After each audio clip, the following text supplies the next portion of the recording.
y bienvenidas a esta que ya es la sexta clase dentro del curso de farmacología.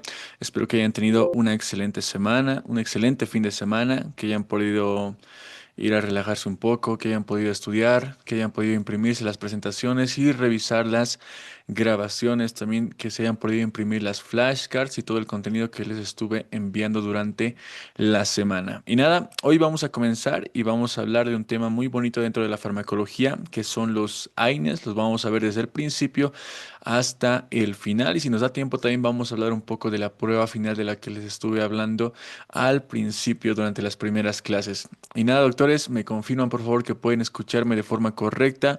Vamos a comenzar a compartir la pantalla para empezar con la clase del día de hoy. Perfecto, gracias por confirmar, doctores, doctoras. Bien. Acá está. Hoy vamos a hablar, doctores, de un tema muy bonito, como les dije, que van a ser los AINES. Entonces, cuando hablamos de los AINES, ¿qué puntos tenemos que saber entender y tomar en cuenta? Número uno, vamos a definir qué son los AINES. Número dos, vamos a ver qué es la vía de la ciclooxigenasa. Seguramente han escuchado hablar de esto cuando hablan de los AINES. Vamos a hablar de la clasificación de estos. Hablaremos del mecanismo de acción de los AINES. Vamos a ver cuáles son los AINES no ácidos, entre estos paracetamol, metamizol. Hablaremos de los AINES ácidos, veremos la farmacocinética, la farmacodinamia, el mecanismo de acción, las indicaciones, la dosis, la presentación y finalmente los efectos adversos y contraindicaciones de cada uno de los medicamentos. Bien, entonces vamos a comenzar y vamos a comenzar como lo más importante, saber definir el fármaco o los fármacos de los cuales estamos hablando. Y en este caso estamos hablando de los AINES. ¿Qué son los AINES y cómo se definen? Los AINES se definen como un grupo heterogéneo de fármacos cuyo objetivo principal es el de inhibir a la enzima de la ciclooxigenasa. ¿Qué significa esto? Que básicamente cuando hablamos de grupo heterogéneo nos referimos a un grupo con diferente composición a nivel molecular, pero pese a esta diferente composición, todo este grupo tiene un mismo objetivo. ¿Y cuál va a ser este? Va a ser el de inhibir a la enzima de la ciclooxigenasa. Bien. Ahora, otro punto importante cuando hablamos de los AINES es entender que un AINE propiamente dicho es AINE cuando cumple con estas cuatro características fundamentales que también se las memoriza como las famosas 4As, que son características que tienen que tener. ¿Cuáles son estos? La función analgésica, la función antipirética, la función antiinflamatoria y por último la función antiagregante.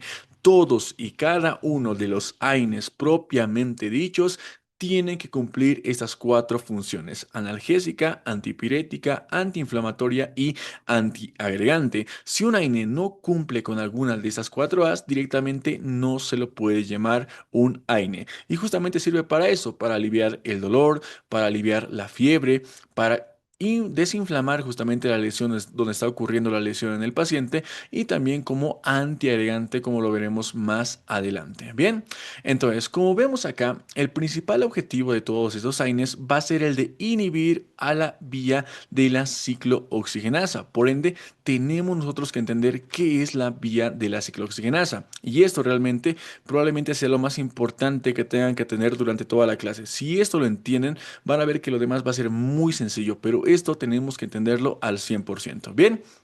Entonces, ¿qué va a pasar acá?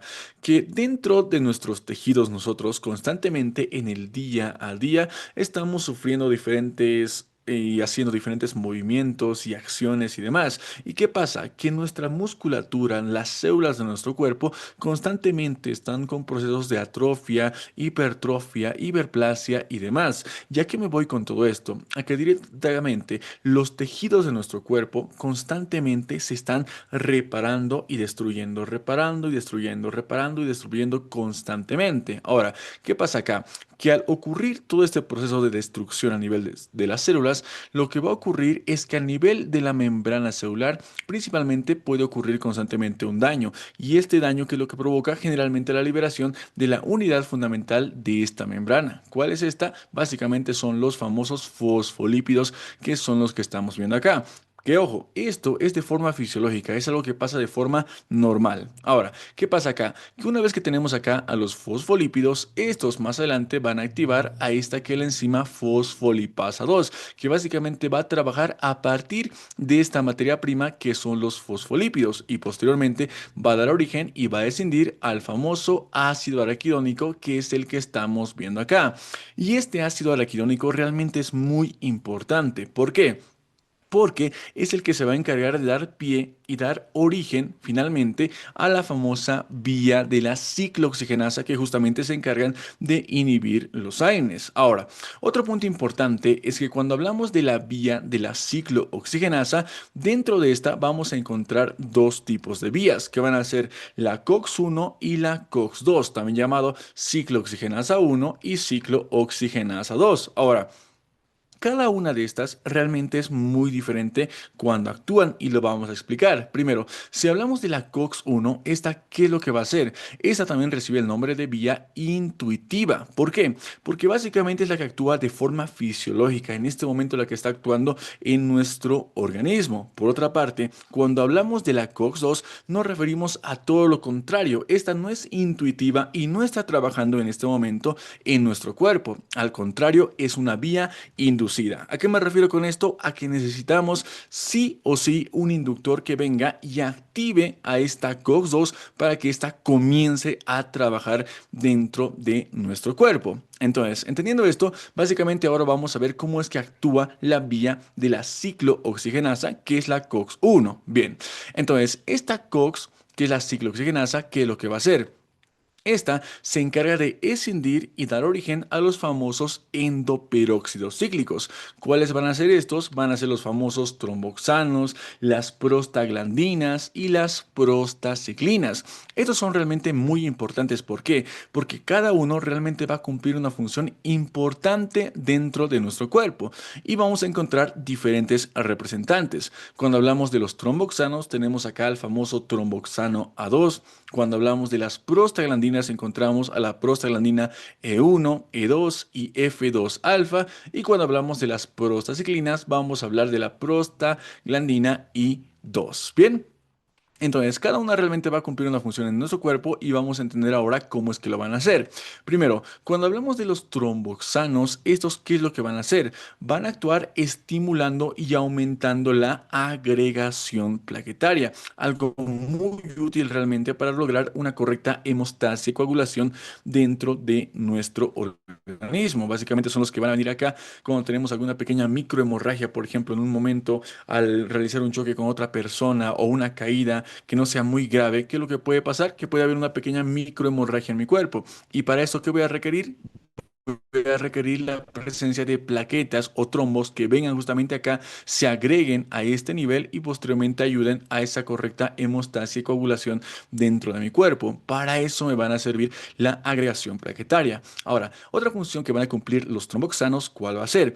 Va a ser la de aumentar la vasoconstricción.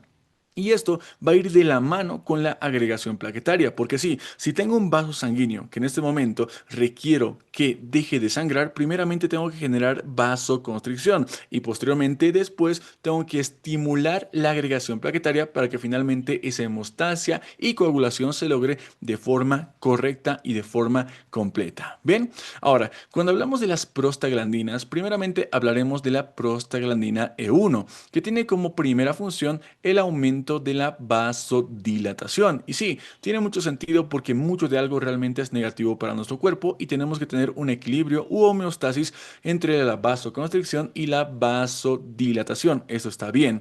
Otra función que va a tener la prostaglandina E1 va a ser la de participar en la generación de dolor. Y muy importante, esto no es algo que estemos sintiendo de forma fisiológica y normal en nuestro cuerpo. No es como que siempre tenga fiebre o como que siempre tenga dolor. Es por eso que lo estamos viendo de color azul. ¿Por qué? Porque esta pertenece a las acciones principalmente controladas a partir de la COX-2 que es inducida y lo vamos a explicar más adelante. Bien.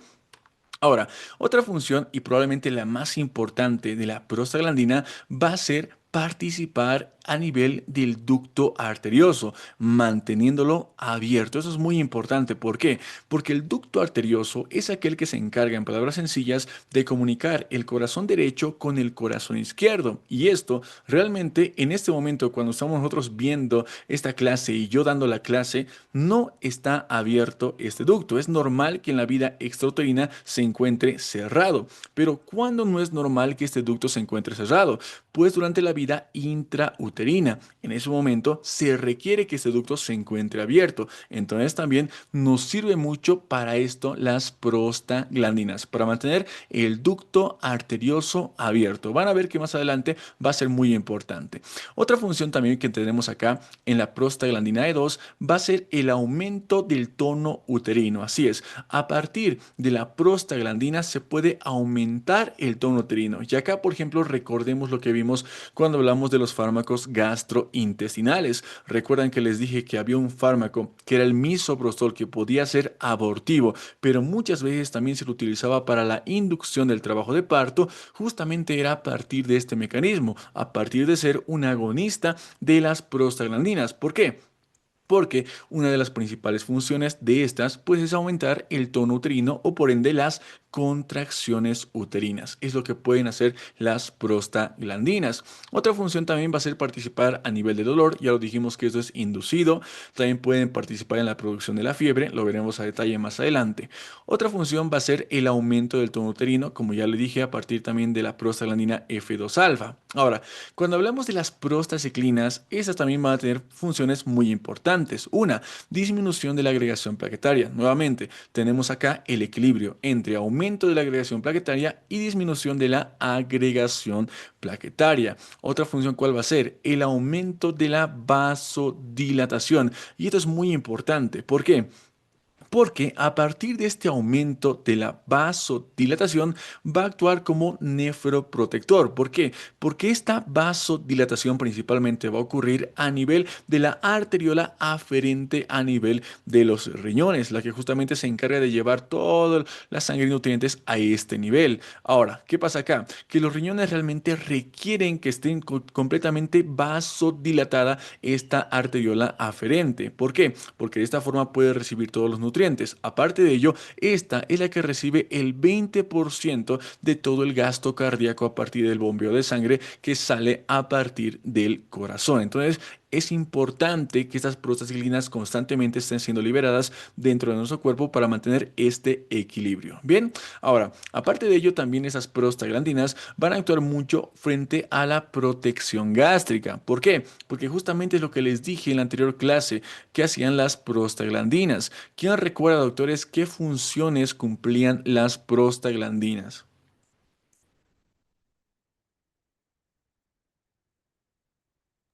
A nivel gástrico, doctores. Producía moco, aumentaba la secreción de bicarbonato, ahí no sé, uno más. Me olvidé.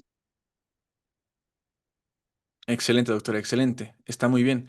Estimulaba la secreción de moco, la secreción de bicarbonato, también inhibía a la célula parietal para que no libere ácido clorhídrico, también aumentaba y generaba una correcta restitución epitelial. ¿Eso qué quiere decir? Que básicamente lo que va a hacer acá es realmente aumentar la liberación de moco y a partir de eso, miren, se crea como una capa protectora dentro de la mucosa gástrica. ¿Esto gracias a quién? Gracias a las prostaglandinas. Entonces, nos sirven para proteger los riñones, para proteger de igual forma, de forma indirecta, el corazón, para proteger la parte de la mucosa gástrica y tener una protección gástrica, pero también para estas otras funciones que acabo de mencionarles. Bien.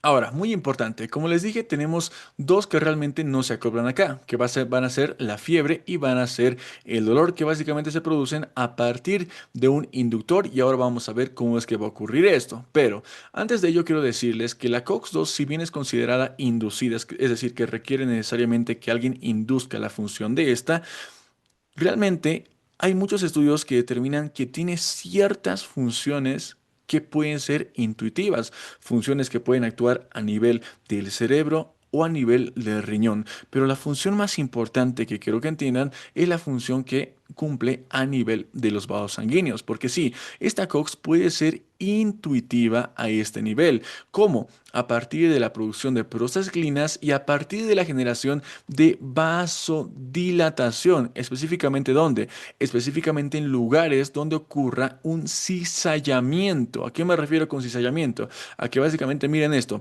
Cuando tenemos que la sangre, por ejemplo, quiere viajar del punto B hacia el punto A, pero también quiere viajar otro flujo sanguíneo que viene desde el punto A hacia el punto C, ¿qué es lo que se requiere acá? Se requiere que el vaso esté completamente vasodilatado. Y justamente acá es donde actuarían las COX-2 de forma intuitiva. Y ahora uno puede preguntar, ¿cómo es que se ha descubierto esto? Esto se descubrió, y me voy a adelantar aquí un poco, pero para que entiendan, porque hace muchos años lo que hicieron fue crear fármacos que se encargaban de inhibir directamente a esta COX-2, que sería lógico. ¿Por qué? Porque si inhibo esto, pues inhibo dolor e inhibo la fiebre, está muy bien. Pero ¿qué es lo que pasó? Que más adelante muchos de los pacientes que estaban con estos medicamentos lo que provocaban en ellos era directamente afectar y provocar patologías cardíacas, como una angina estable, como una angina inestable, como un infarto agudo de miocardio o incluso una insuficiencia cardíaca en el paciente. Es decir, estimulábamos la aparición de patologías cardíacas. Y más adelante se estudió por qué se debía eso y justamente se debía a que la COX-2 tiene una función intuitiva que es cardioprotectora principalmente frente al cizallamiento. Es por eso que muchos de los medicamentos que actualmente se utilizan para inhibir la COX-2 pues ya se han retirado del mercado y solamente quedan ciertos medicamentos que pueden actuar bien sin generar este tipo de alteraciones, pero siempre se tiene que tener cuidado en este punto. Bien.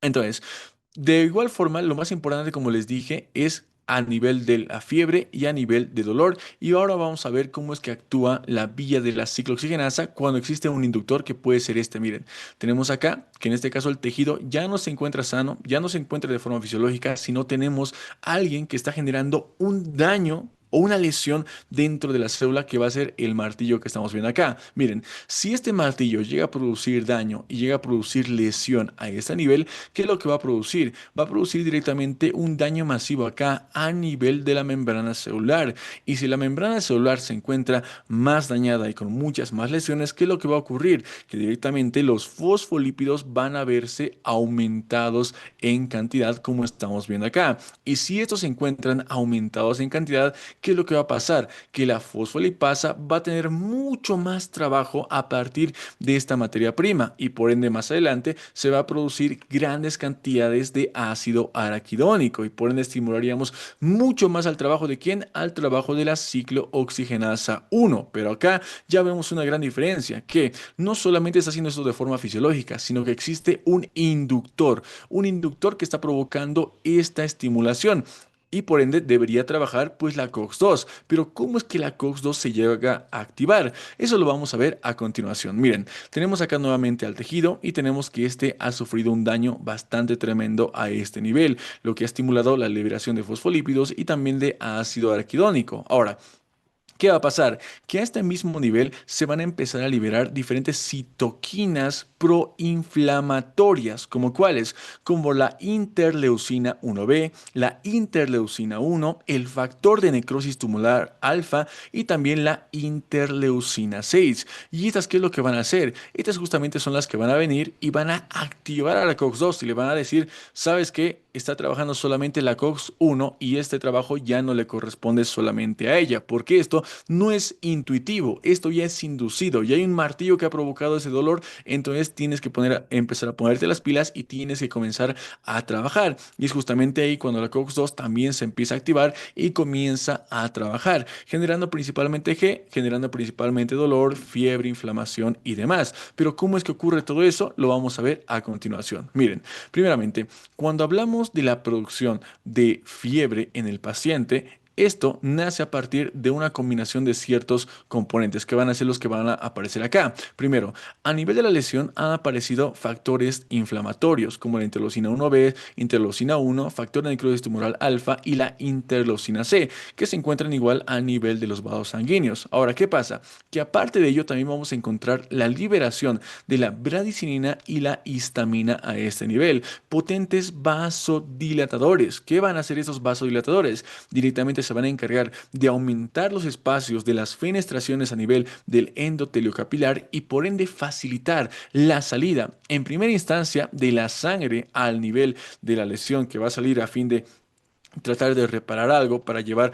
mayor flujo sanguíneo, pero también van a salir las células de defensa a ese nivel. Y no solamente eso, sino que también va a salir bastante líquido a ese nivel, lo que va a hacer que el lugar donde se encuentra afectado se vea bastante hinchado, bastante edematizado y con un aumento de volumen y posterior limitación de la función. Entonces, ¿qué va a pasar acá? Que en primera instancia va a aparecer calor, porque sí tenemos varios citoquinas proinflamatorias que también pueden actuar como pirógenos a este nivel que van a elevar la temperatura a nivel donde está ocurriendo la lesión. Aparte de ello va a aparecer rubor, principalmente por la presencia de eritrocitos a nivel de la lesión. También puede aparecer tumor, justamente porque el líquido está aumentando el volumen y por ende limitando la función del paciente y va a hacer directamente que aparezca de esta forma, totalmente inflamado y totalmente hinchado el lugar donde está ocurriendo la lesión del paciente. Ahora, ¿cómo es que va a aparecer el dolor? ¿A partir de la combinación de qué compuestos? Bien, el dolor va a aparecer a partir de la combinación de directamente esta componente que estamos viendo acá, que va a ser la bradicinina y la histamina, que son potentes vasodilatadores juntamente con la COX-2 y juntamente con la prostaglandina E2. Estos en combinación, ¿qué es lo que van a hacer? Directamente van a producir esa sensación de dolor. Pero ¿cómo lo van a hacer? Lo van a hacer directamente a partir de la prostaglandina E2 que va a viajar a nivel del sistema nervioso, específicamente a este nivel, y va a comunicarle al sistema nervioso que sienta justamente ese dolor que está ocurriendo a partir de la lesión del paciente. Bien, ahora, por otra parte, ¿qué es lo que va a pasar a partir de la fiebre? ¿Cómo es que la fiebre llega a aparecer? La fiebre aparece a partir de la combinación de la interleucina 1B, la interleucina 1, el factor de necrosis tumoral alfa, la interleucina 6, la COX-2 y también la prostaglandina E2. Estos nuevamente en conjunto, ¿qué es lo que van a hacer? Van a permitir la aparición de fiebre en el paciente. Y esta aparición de fiebre en el paciente nuevamente va a llevarse acá a nivel del sistema nervioso central. Es por eso que acá también se lo conoce como la famosa COX-3. COX-3 a nivel del sistema nervioso central que se encarga justamente de la estimulación de dolor y de la fiebre en el paciente. Y así es como aparece el dolor y posteriormente la limitación de función también en el paciente. Y estos justamente son todos los pilares cardinales de la inflamación cuando hablamos justamente de la misma. Bien. Y en palabras sencillas, es así como actúa la vía de la ciclooxigenasa. De forma fisiológica cumple todas estas funciones y de forma patológica pues también dolor, inflamación, fiebre, tumor, rubor, calor y dolor. Y ahora, simplemente viendo esto, nosotros cuando hablamos de los fármacos que son AINES, justamente son los que trabajan acá, evitando e inhibiendo todas estas funciones que va a cumplir la vía de la ciclooxigenasa. Por ende, ya entendiendo todo esto, ¿cuáles serán nuestros puntos blancos? Pues serán la COX-1, serán la COX-2 y ahora la última que conocimos, la COX-3 que se encuentra dentro del sistema nervioso central. Bien, doctores, entonces, hasta ahí. Ya teniendo en claro esto, ahora podemos nosotros pasar a ver cómo es que se van a clasificar los AINES. Y los AINES se van a clasificar en dos grandes grupos, que van a ser los AINES no ácidos y los AINES ácidos, y vamos a hablar de cada uno a detalle. Primeramente, hablemos de los AINES no ácidos. Estos AINES no ácidos también son llamados no AINES. ¿Por qué? Porque estos directamente no cumplen las cuatro A's que les dije anteriormente. Doctores, pregunta para ustedes, ¿cuáles son las cuatro A's que tiene que cumplir un AINE para llamarse AINE propiamente dicho?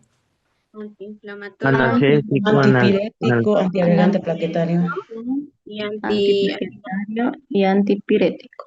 Excelente, doctores. Analgésico, antipirético, antiinflamatorio y antiagregante plaquetario. Ahora, ¿qué pasa con estos fármacos? Que estos fármacos no ácidos no cumplen esas cuatro A's, solamente cumplen dos A's, que van a ser la función analgésica y la función antipirética. ¿Y cuáles son estas familias? Son básicamente los paraminofenoles y las pirazolonas. Y dentro de los paraminofenoles encontramos al fármaco más famoso de todos por mucho, que va a ser el paracetamol, también llamado acetaminofén.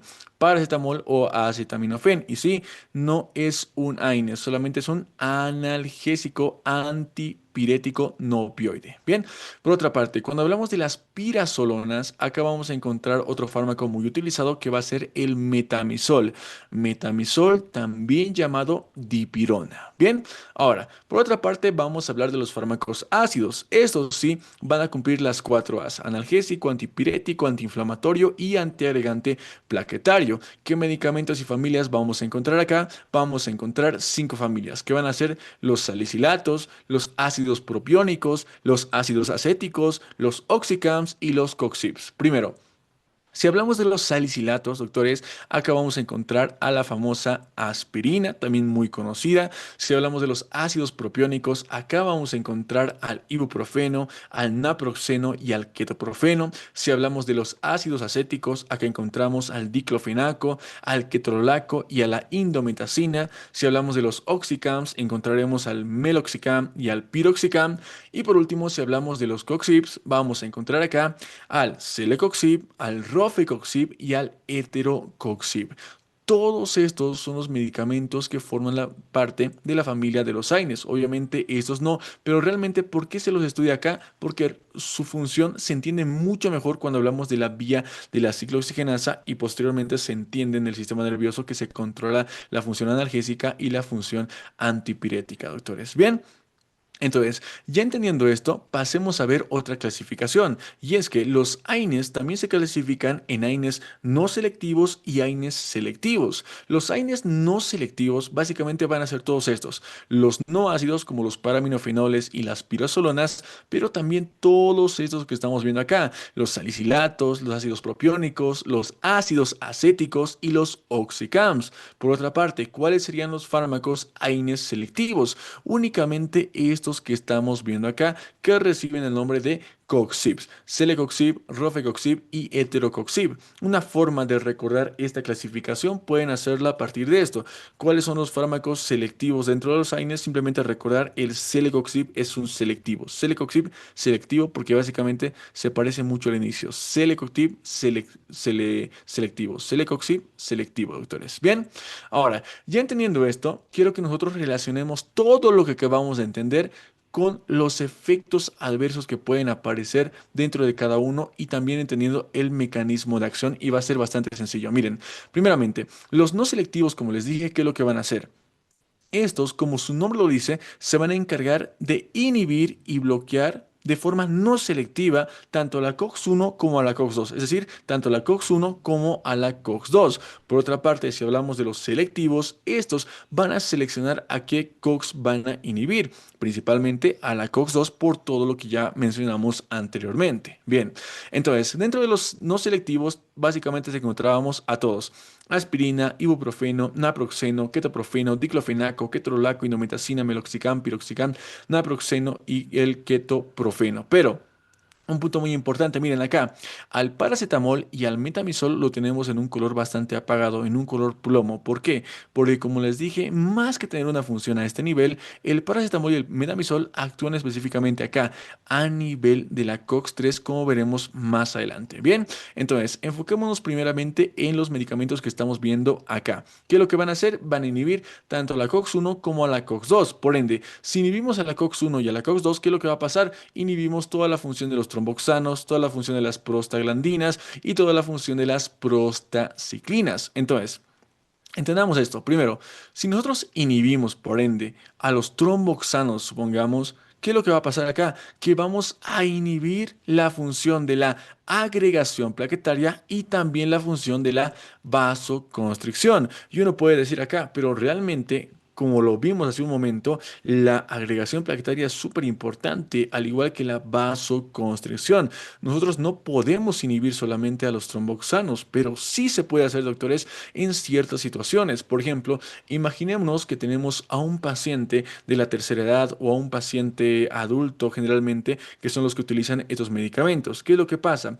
Que generalmente con el pasar de los años, las arterias pierden su elasticidad. Muchas veces por la alimentación y los hábitos y demás factores se llegan a acumular placas de colesterol y ateroma dentro de los vasos sanguíneos. ¿Y qué pasa con esto? Que estas placas llegan a generar este bloqueo que estamos viendo dentro de la luz del vaso sanguíneo, de tal forma que la sangre que tiene que fluir desde acá hacia acá fluye con mucha más dificultad. ¿Y esto por qué es importante y al mismo tiempo peligroso para el paciente? Porque miren, si tenemos un paciente de la tercera edad, en cualquier momento, a partir de esta rigidez y a partir de las placas de ateroma, fácilmente esto se puede llegar a ocluir por completo, ya sea por un aumento de las placas de colesterol, que pueden llegar hasta un 90% de oclusión, o directamente porque un pequeño espacio ha sido directamente agrietado y por ende ha ocurrido inflamación y por ende un trombo se ha liberado de ese nivel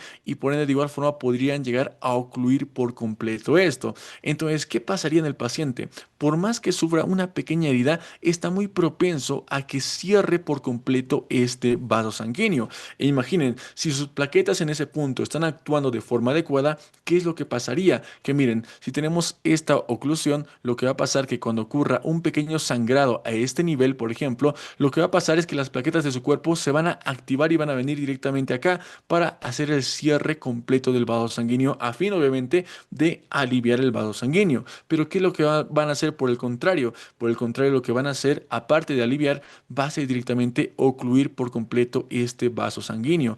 Y si este vaso sanguíneo se ocluye por completo, el paciente puede sufrir una angina inestable, un infarto agudo de miocardio, un accidente cerebrovascular, una trombosis venosa profunda, un tromboembolismo pulmonar, entre otros. Todo esto se puede sufrir a partir de ello. Y es por eso que muchos medicamentos como la aspirina principalmente están indicados en ese tipo de pacientes, principalmente ¿para qué? Principalmente para disminuir la agregación plaquetaria, que era la cuarta A que les dije anteriormente, y por ende permitir que la sangre fluya constantemente dentro del vaso sanguíneo del paciente y no nos preocupemos básicamente de esto o al menos actuemos de esa forma como cardioprotectores ante esta patología, doctores. Bien, ahora, otra función muy importante que se puede tener al inhibir, por ejemplo, ya la acción de las prostaglandinas puede ser en el embarazo. ¿Por qué? Porque recuerdan que les dije que una función muy importante era la del cierre del ducto arterioso. Directamente, las prostaglandinas lo que hacen es mantener este ducto arterioso abierto, que como les dije, es compatible con la vida e intrauterina, no en este momento cuando nos encontramos nosotros. Pero ¿qué pasa acá?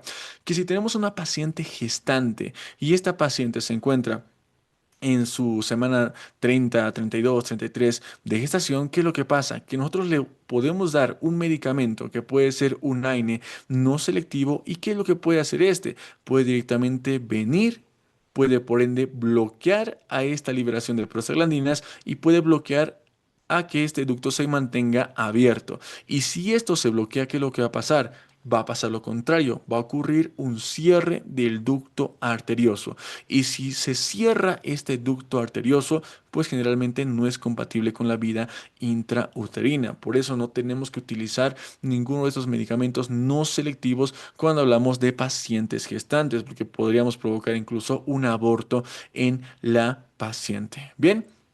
Ahora, pasemos a ver la siguiente función, que es el aumento del tono uterino. De igual forma, hablamos acá de una paciente gestante. ¿Por qué? Porque miren, supongamos que tenemos a una paciente que se encuentra con un aumento del tono uterino y nosotros queremos bloquear esto. ¿Podríamos hacerlo? La respuesta es sí, podríamos hacerlo porque tal vez tenemos una paciente que se encuentre con una amenaza de parto prematuro.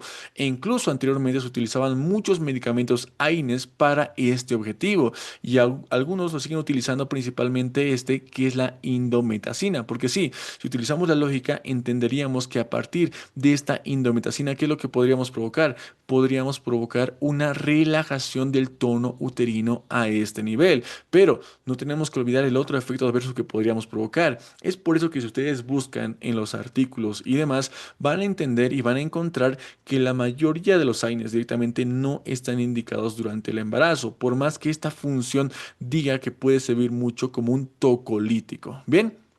Ahora, otra función que van a cumplir las prostaciclinas, ¿cuáles eran? Directamente aumentar en la vasodilatación y tener una protección gástrica, renal y cardiovascular. Ahora, ¿qué va a pasar acá? Que si nosotros bloqueamos a estas prostaglandinas, bloquearíamos también la protección gástrica, porque no estimularíamos la liberación de las prostaglandinas.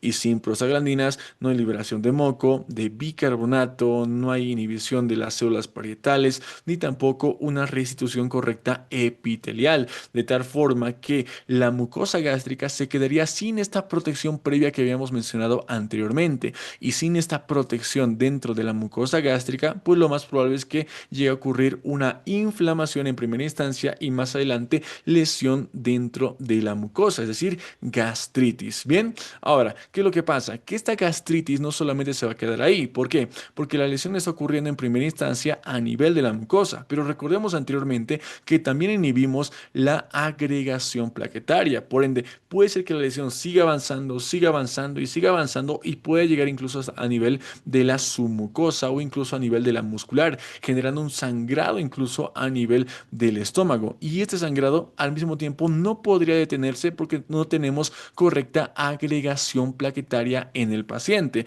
y por ende podríamos generar algún tipo de úlceras o algún tipo de hemorragia digestiva en el mismo. Bien.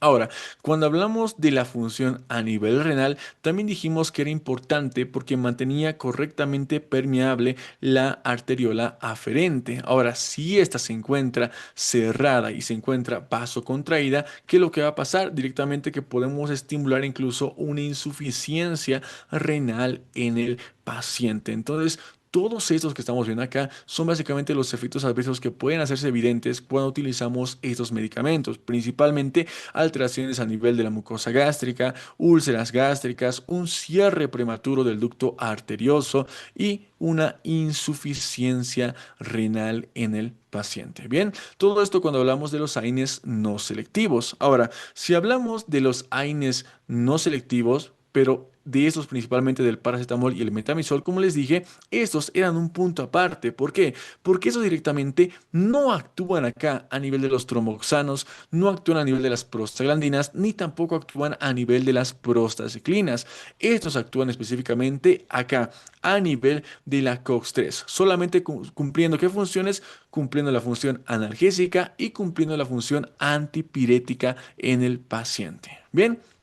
Entonces recuerden, paracetamol y el metamizol actúan a este nivel frente al dolor y frente a la fiebre y por ende ninguno de los efectos adversos que se producen al inhibir estas prostaglandinas, tromboxanos o prostaciclinas se va a hacer evidente. Bien, y por último tenemos a los fármacos selectivos y dentro de los selectivos, como les dije, se van a encargar solamente de inhibir a la famosa COX-2. ¿Qué medicamentos encontramos acá? Pues encontramos acá al celecoxib, encontramos al rofecoxib y encontramos al heterocoxib, doctores. Bien, ahora, nuevamente, de acá, no tenemos que olvidar nunca este punto, que los selectivos van a inhibir a la COX-2 y uno dirá, es lo máximo porque solamente vamos a inhibir la inflamación, vamos a inhibir el dolor, vamos a inhibir la fiebre, vamos a inhibir la limitación de la función y va a estar bastante bien en el paciente por esto, pero no, ¿por qué? Porque recuerden que les dije que tenía una función intuitiva, que era la función a nivel del corazón, específicamente la acción cardioprotectora contra el cizallamiento, doctores. Bien.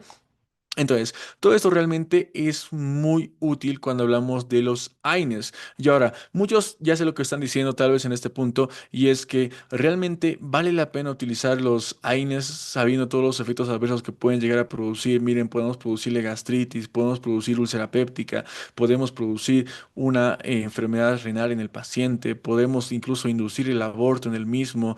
No parece muy buena idea utilizar los AINES. Y la verdad es que sí, son muy buenos y son muy útiles y es por eso que ustedes seguramente ya vieron a muchas personas consumiendo ibuprofeno, diclofenaco, ketorolaco, naproxeno y demás. ¿Por qué? Porque la mayoría de esos AINES solamente se receta por periodos realmente cortos de tiempo, por 3 días, 4 días y como máximo hasta 7 días, pero generalmente a los 2 o 3 días ya se deja el medicamento porque ya ha cumplido su función frente al dolor, frente a la inflamación y frente a la fiebre del paciente. Y generalmente estos efectos adversos no se hacen presentes ni evidentes, pero obviamente sí tenemos que conocerlos porque podemos encontrar a un paciente tal vez que tenga gastritis y tendríamos que no administrar el medicamento, o una paciente gestante de igual forma no tendríamos que utilizar el medicamento, o un paciente con daño renal tampoco tendríamos que utilizarlo, doctores. Bien, pero igual como les digo, nos sirve mucho porque a partir de ello pasamos de tener un tejido totalmente inflamado y totalmente lesionado como estamos viendo acá, a tener un tejido realmente en estado óptimo y bastante, pero bastante bien respecto a lo que habíamos visto al principio. Bien, doctores, entonces de forma sencilla, así es como actúan los AINES. Hasta acá, doctores. ¿Tienen alguna duda, alguna pregunta, doctores?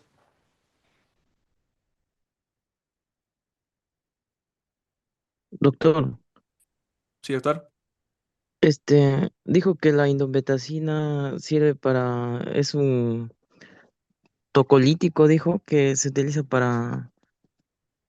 mayormente para el dolor o algo así, cuando la Sí, paciente está gestando y menor de 32 semanas, dijo.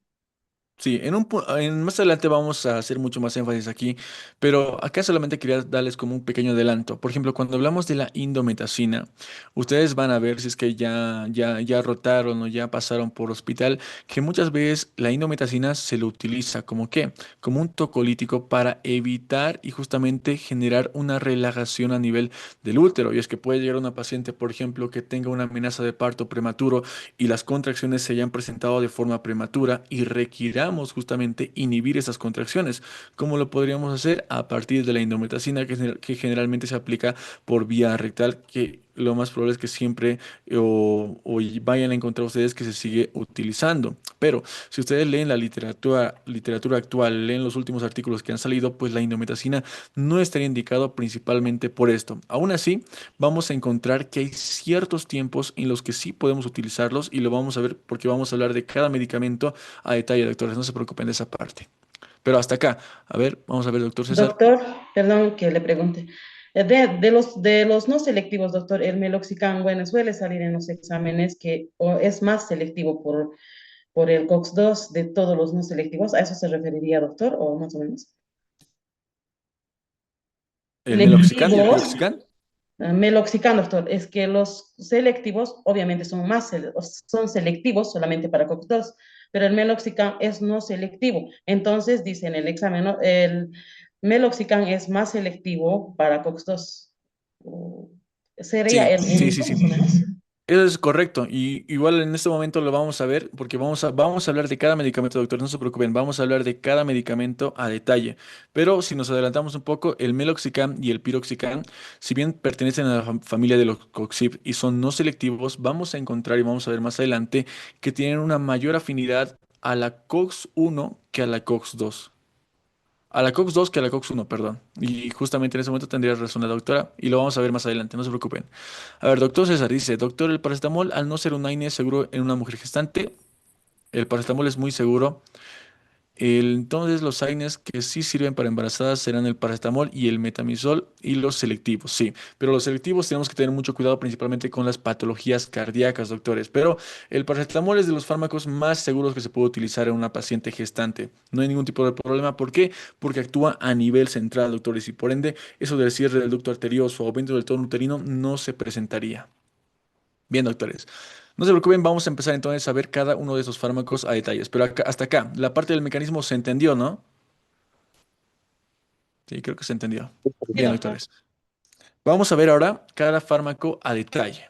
Primeramente vamos a comenzar con los fármacos no ácidos. Vamos a hablar de los paraminofenoles y vamos a hablar de las pirazolonas, que son el paracetamol y el metamizol. Bien, entonces, como mecanismo de acción, ¿cuál era el de estos fármacos? Pues como les dije, el de inhibir directamente la síntesis de las prostaglandinas, pero en el sistema nervioso central. Y en palabras sencillas, ¿qué significa esto? Que vamos a inhibir acá a nivel de la COX-3 directamente a partir de que esta prostaglandina no pueda cumplir su función a este nivel. Bien. Entonces, acá dijimos que tenemos dos funciones, función analgésica y función antipirética. ¿Cómo se produce esto? Primero, la función analgésica se logra porque se va a bloquear la generación del impulso doloroso a nivel periférico, justamente a este nivel. Y por otra parte, también la función antipirética se cumple porque esto va a actuar como directamente en el centro hipotalámico y va a regular la temperatura. Justamente a partir de esto es que se logra la función analgésica y la función antipirética en el paciente. Bien, entonces, entendiendo esto, de igual forma, también tenemos que saber que algunas literaturas lo dicen, que hay una mínima función a nivel de COX-1 y COX-2, pero básicamente no se siente esa función, doctores. Bien, entonces, ¿cuáles son las indicaciones a partir de ello?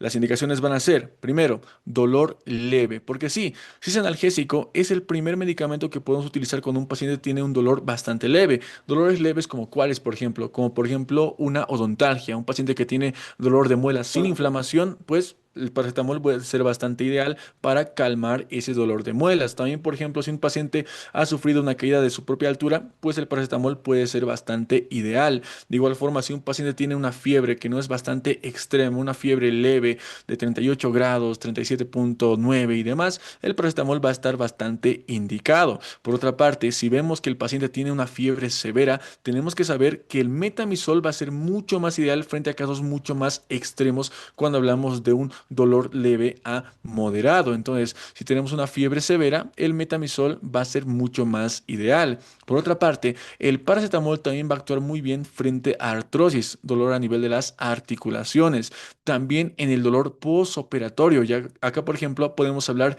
de la cesárea.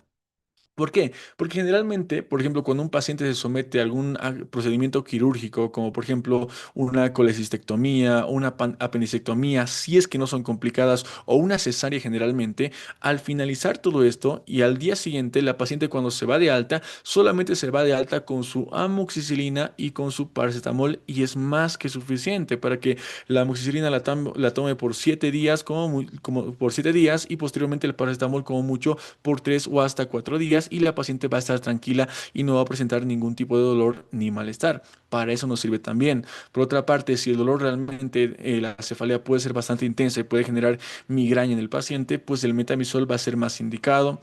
En casos de dolor oncológico, también el metamizol es mucho más indicado. También en casos de dolor cólico, principalmente el metamizol en combinación con otros espasmolíticos puede ser bastante ideal. Y miren acá, en niños y adultos con úlcera péptica. Y justamente acá respondemos lo que vimos anteriormente. ¿Por qué?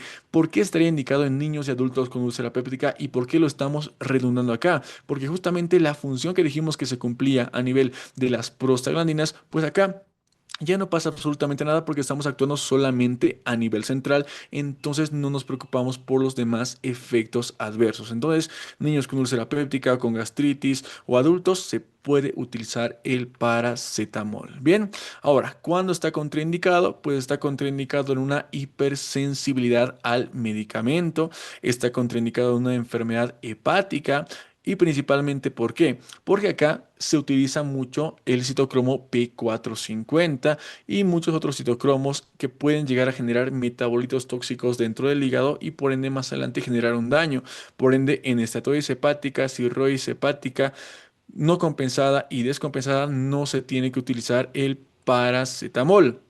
Y acá también puede entrar una relación muy importante cuando hablamos del paracetamol y el alcohol. Muchas veces los pacientes preguntan, doctor, estoy con paracetamol y puedo consumir bebidas alcohólicas. La respuesta es no, pero ¿cuál es la razón de esto? La razón es que tanto el paracetamol como el alcohol van a utilizar el mismo grupo enzimático para su metabolismo, es decir, el citocromo P450. Por ende, el hecho de que ya el paracetamol utilice el mismo y por ende pueda generar metabolitos tóxicos en el mismo e inducir un daño hepático y al mismo tiempo que sobrecarguemos el mismo hígado con el alcohol que también tiene que ser metabolizado, pues podemos generar un daño masivo a nivel del hígado principalmente. Tampoco se debe utilizar en pacientes con insuficiencia renal, principalmente porque este se va a eliminar a través de los riñones y por último en anemia, principalmente porque podemos generar alteraciones a nivel de la sangre. Bien. Ahora, ¿cuáles son los efectos adversos? Los efectos adversos van a ser náuseas, vómito, dolor abdominal, diarrea, prurito, urticaria, debilidad, sangrado, anemia, es por eso que no se debe dar ahí, leucopenia, trombocitopenia, ictericia e hipoglicemia. Ahora, un punto muy importante. Actualmente, ustedes investigan un poco y lean acerca del metamisol. El metamisol ya no se lo utiliza en los Estados Unidos ni tampoco en países de Europa. Y esto parece un poco raro, pero ¿por qué? Porque este metamisol se lo asoció mucho con efectos adversos como cuáles, como una agranulocitosis, con anemia aplásica o incluso con un choque anafiláctico. Principalmente la agranulocitosis es la más importante porque genera alteración a nivel de la inmunidad del paciente. Es por eso que porque hicieron muchos estudios y encontraron esta relación entre el metamisol y la agranulocitosis que ya no se lo utiliza en Estados Unidos ni tampoco en Europa, pero acá en América Latina se lo sigue utilizando. Y uno dirá, ¿por qué? Porque acá han hecho los mismos estudios, pero no han encontrado directamente una relación estrecha con esta agranulocitosis. Bien, aún así, como van a ver, se lo sigue utilizando el metamisol sin ningún tipo de problemas. Ahora, ¿cuáles son las dosis del medicamento? Primero, el paracetamol, y eso tenemos que saberlo de memoria. El paracetamol se puede administrar en dosis iniciales de 500 miligramos, dosis máximas de 1 gramo, con una frecuencia de 3 a 4 veces por día. Tiene una vida media de 2 a 3 horas y la presentación en la que viene va a ser en tabletas de 325, 500 y 650 miligramos y también de 1 gramo. Bien, ahora acá quiero explicarles un punto muy importante acerca del paracetamol y es algo que también siempre les van a preguntar en algún examen y es que ¿hasta qué dosis puedo utilizar del paracetamol? El paracetamol como máximo se puede utilizar hasta 4 gramos, como máximo hasta 4 gramos. Más allá ya podemos empezar a generar toxicidad y daño a nivel hepático. Es decir, lo ideal es que se encuentre por debajo o igual a 4 gramos de paracetamol. Pero miren, generalmente no es necesario porque utilizando 3 veces al día una dosis de 500 miligramos, como máximo llegamos a 1,5 gramos o máximo hasta 2 gramos. Pero llegar hasta 4 realmente incluso muchas veces es excesivo y no es necesario. Bien. Ahora, ¿qué es lo que va a pasar con el paracetamol y cómo puede producir el daño a nivel del hígado? Lo vamos a explicar. Miren, cuando el paracetamol se metaboliza a nivel del hígado, ¿qué es lo que pasa? Que directamente el citocromo P450 se activa y comienza a trabajar. Y posteriormente, después de que trabaje, libera metabolitos tóxicos en el mismo. Y acá vamos a encontrar un metabolito que realmente es muy importante, que es el famoso NAPQI. ¿Qué significa NAPQI? N-acetilbenzoquinonaimina. N-acetilbenzoquinonaimina. No sé si es muy importante que sepan el nombre completo, pero recuerden el NAPQI. NAPQI, que es un metabolito tóxico para el hígado. Repito, N-acetilbenzoquinonaimina. Ahora, ¿qué pasa con este NAPQI? Que muchas veces cuando a partir de la dosis por encima de los 4 comienza a elevarse y elevarse y el paciente sigue consumiendo más y más y más paracetamol llegando a 8 o hasta 10 gramos. ¿Qué es lo que pasa? Que el NAPQI sigue elevando y sigue elevando en cantidad, generando daño dentro del hígado. Pero ¿qué pasa? Que nuestro cuerpo también tiene su propio defensor frente a metabolitos tóxicos. ¿Y cuál va a ser este?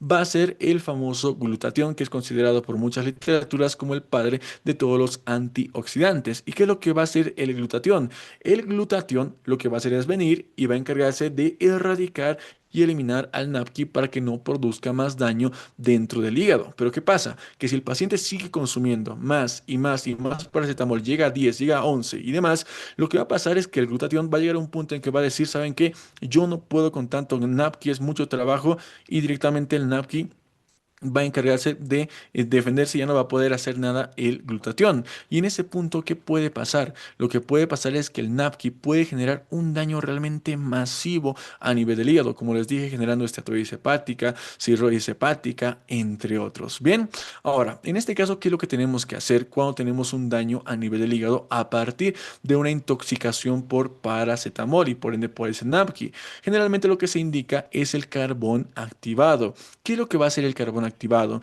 El carbón activado evita que se absorba en nuestro cuerpo el paracetamol, el medicamento que estemos consumiendo. ¿Por qué? Porque miren, el paciente está consumiendo paracetamol en grandes cantidades, ¿cierto? Entonces, hasta cierto punto ya ha producido un daño dentro del hígado. Ahora, ¿qué es lo que pasa? Que nosotros queremos evitar que el paracetamol se siga absorbiendo. ¿Cómo tenemos que hacer esto? A partir del carbón activado. Ahora, no solamente se queda ahí. Imaginen que realmente el paciente realmente tal vez quería incluso suicidarse por alguna razón y por ende quería intoxicarse con el paracetamol y consume dosis por encima o iguales a 15 gramos en un día de paracetamol. ¿Qué es lo que pasaría a partir de eso, doctores? Lo que pasaría es que ya no solamente podemos generar un daño o una lesión a nivel del tejido, podemos generar incluso necrosis a nivel del hígado, que puede ser bastante tóxico para el paciente y puede incluso inducir y llegar a provocar la muerte del mismo. Y es acá donde viene la gran pregunta que siempre les van a hacer, doctores. ¿Cuál es la pregunta? La pregunta es, ¿cuál es el antídoto ante una intoxicación por paracetamol? Y el antídoto es este, es la N-acetilcisteína, doctores. El antídoto es la N-acetilcisteína. A ver, tenemos preguntas. ¿Qué será que no se escucha? ¿Me escuchan bien, doctores? ¿Se escucha bien? ¿Fuerte y claro? Sí, pero eso. Sí, se escucha. Perfecto, gracias, doctores, gracias. Muy bien. Esta es la pregunta que siempre, pero siempre se las van a hacer, doctores. Ya tenemos acá lo ideal. ¿Cuál es el antídoto ante una intoxicación por paracetamol? El antídoto es la N-acetilcisteína. Eso no se los tienen que olvidar. Incluso en la prueba que vamos a dar conmigo, creo que es una pregunta esta, porque es muy importante que lo sepan. Pero como les digo, principalmente incluso en combinación se lo puede utilizar primero el carbono activado para que ya no se absorba mayor cantidad de estos medicamentos. Pero si pasa la dosis, realmente la N-acetilcisteína puede salvar la vida del paciente. Bien. Ahora, otra característica muy importante del paracetamol va a ser la unión a proteínas que va a tener el mismo. ¿Por qué? Porque ese se puede utilizar y se puede unir a las proteínas hasta en un 95%. ¿Recuerdan cuando hablábamos de la farmacocinética, que la unión a proteínas? Pues esta se puede unir hasta en un 95%. Y un punto muy importante acá es que cuando se une a la proteína, muchas veces puede actuar de forma competitiva. ¿A qué me refiero? A que si tenemos un fármaco, un paciente que está utilizando fármacos antihipertensivos, fármacos hipoglicemiantes o corticoides directamente, lo que va a hacer el paracetamol es que va a venir, se va a adherir a la proteína y posteriormente va a evitar y va a inhibir o muchas veces incluso estimular la función del otro medicamento. Las principales interacciones que vamos a encontrar son que si utilizamos paracetamol juntamente con un corticoide, podemos estimular la función del corticoide. Y si utilizamos paracetamol juntamente con un antihipertensivo, podemos inhibir la función del antihipertensivo. Bien. Ahora, esas son las funciones que pueden cumplir. Como les digo, miren acá, compite con otros medicamentos, directamente puede retirarlos o puede directamente aumentar y estimular la función de los mismos. Ahora, por otra parte, cuando hablamos del metamizol, este se puede administrar en dosis iniciales de 250 miligramos a dosis máximas de 500 miligramos con una de frecuencia de 3 a 4 veces por día y vienen tabletas de 250 y 500 miligramos. Ahora, generalmente el metamizol no se lo utiliza mucho en tabletas, más lo van a encontrar ustedes en formato de ampolla. ¿Cómo se lo puede administrar? De 1 gramo de dosis inicial hasta 2 gramos como dosis máxima, 1 a 2 veces por día. La vida media es de 8 a 10 horas y la presentación en la que viene va a ser en ampollas de 1 gramo. Generalmente tabletas de paracetamol y ampollas de metamizol son más que suficientes y más que efectivas. Bien.